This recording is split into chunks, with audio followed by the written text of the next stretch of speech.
بسم اللہ الرحمن الرحیم۔ محترم ناظرین، السلام علیکم ورحمۃ اللہ وبرکاتہ۔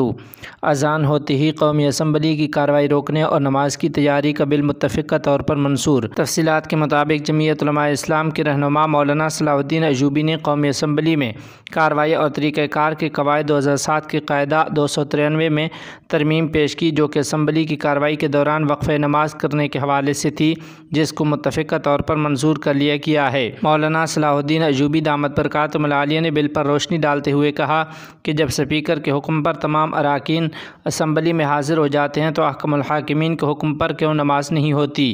رکن قومی اسمبلی مولانا صلاح الدین ایوبی صاحب نے قرآن و حدیث کی روشنی میں باجماعت نماز کی ادائیگی کی اہمیت کو بیان کیا۔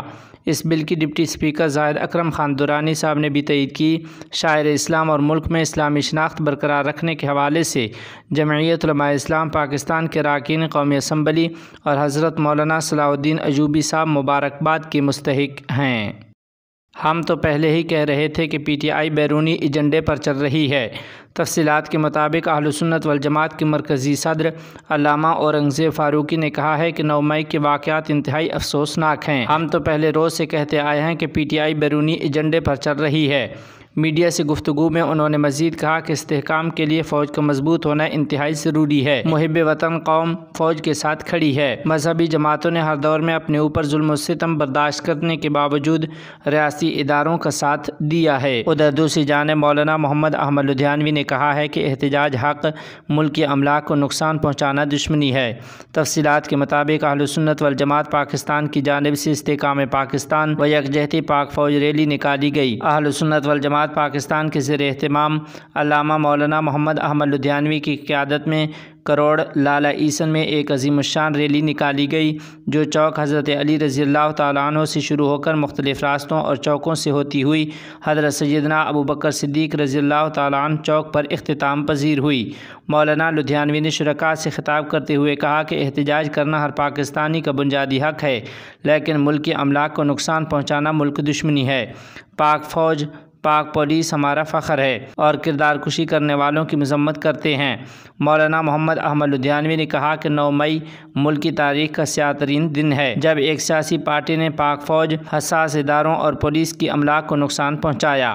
واقعات کی مکمل تحقیقات ہونی چاہیے۔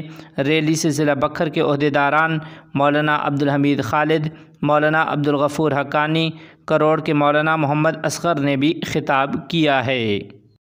جمعیت علماء اسلام کے مرکزی جنرل سیکرٹری سینیٹر مولانا عبدالغفور حیدری دامت برکاتہم العالیہ کی ترکش سفارت خانہ آمد۔ تفصیلات کے مطابق سینیٹر مولانا عبدالغفور حیدری دامت برکاتہم کے ترکش سفیر محمد پاچا چی سے ملاقات ہوئی ہے۔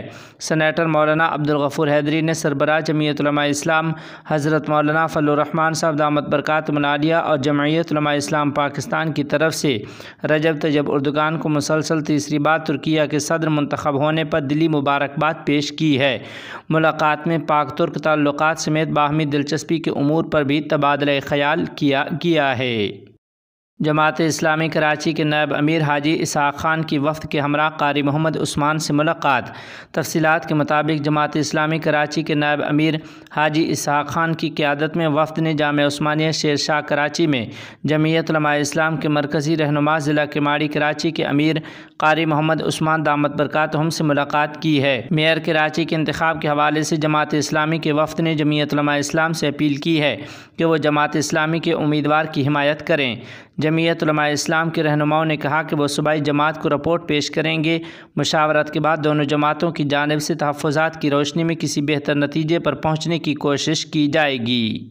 ڈاکٹر فوزیہ صدیقی کی اپنے سے چھوٹی بہن ڈاکٹر عافیہ صدیقی سے امریکی جیل میں ملاقات۔ اس حوالے سے سینیٹر مشتاق احمد خان نے اطلاع دیتے ہوئے اپنے ایک پیغام میں کہا ہے کہ آج ڈاکٹر فوزیہ صدیقی کی ملاقات کا افسوسناک احوال سن لیجیے۔ اگرچہ صورتحال تشویشناک ہے، لیکن ملاقاتوں کا بات چیت کا راستہ کھل گیا ہے۔ اب ضرورت اس بات کی ہے کہ عوام آواز اٹھائیں اور حکمرانوں کو مجبور کریں کہ وہ فوری اقدامات کر کے عافیہ کی رہائی کا معاملہ امریکی حکومت سے اٹھائے۔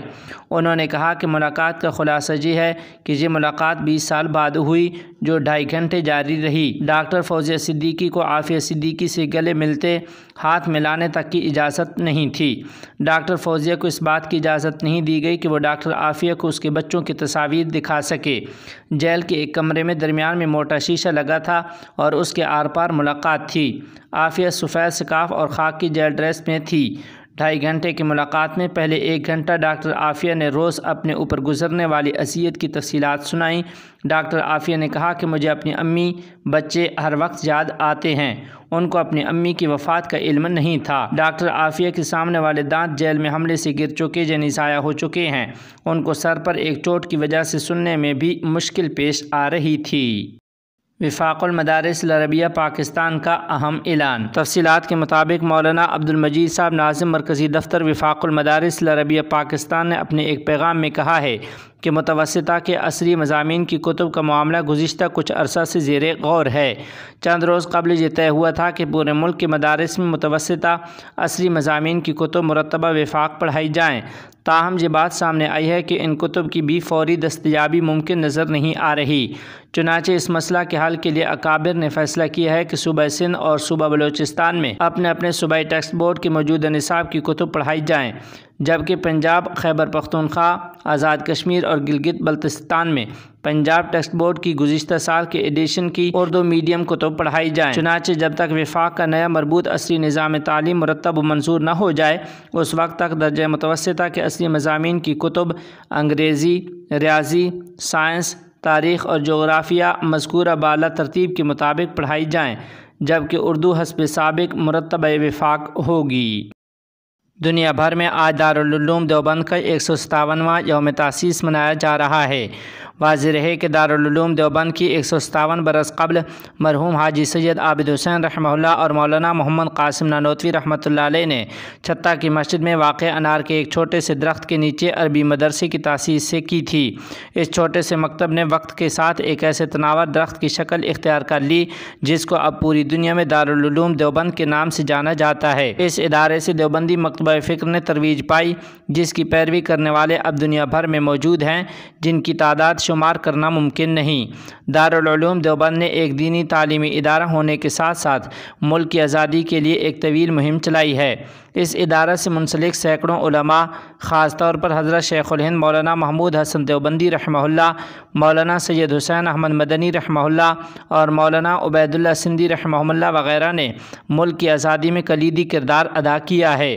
دارالعلوم دیوبند کی وجہ سے دیوبند کو فتووں کا شہر بھی کہا جاتا ہے۔ دارالعلوم دیوبند کی جانب سے جاری ہونے والے فتوے مسلمانوں کی شرعی رہنمائی کرتے ہیں۔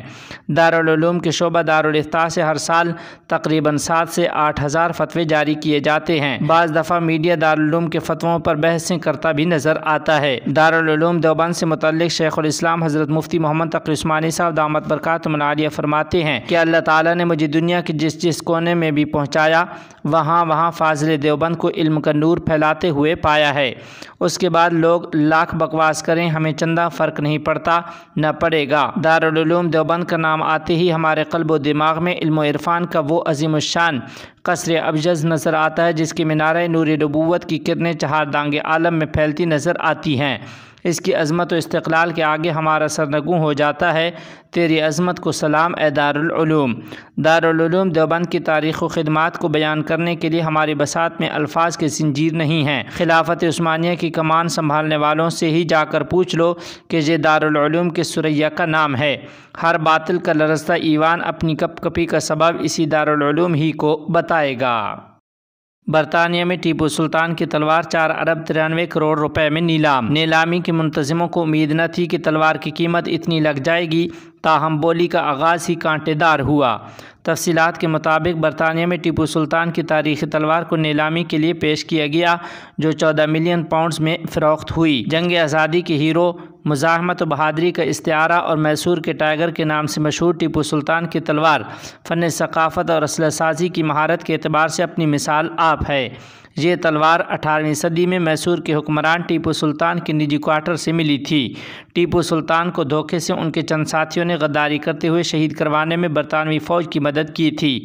نوادرات سے لگاؤ رکھنے والا کون شخص ہوگا جو بر صغیر کے بہادر اور جوان سپہ سالار حکمران کی تلوار خریدنا نہ چاہتا ہو؟ تاہم نیلامی کے منتظموں کو امید نہ تھی کہ تلوار کی قیمت اتنی لگ جائے گی، تاہم بولی کا آغاز ہی کانٹے دار ہوا۔ ٹیپو سلطان کی یہ تلوار 14 ملین پاؤنڈز یعنی 4 ارب 93 کروڑ اور 90 لاکھ روپے میں فروخت ہوئی ہے۔ طالبان حکومت نے ملا محمد ناصر اخوند کو نیا وزیر خزانہ مقرر کر دیا ہے۔ تفصیلات کے مطابق طالبان حکومت نے وزیر اعظم کے بعد وزیر خزانہ بھی تبدیل کر دیا۔ ملا محمد ناصر اخوند نئے وزیر خزانہ ہوں گے۔ افغانستان کی طالبان حکومت کے ترجمان ذبیح اللہ مجاہد حفظہ اللہ نے ٹویٹر پیغام میں بتایا ہے کہ ملا ناصر اخوند کو وزیر خزانہ تعینات کر دیا گیا ہے۔ وہ اس سے قبل طالبان کے لیے اکنامک کمیشن کے نائب کی حیثیت سے فرائض انجام دے چکے ہیں۔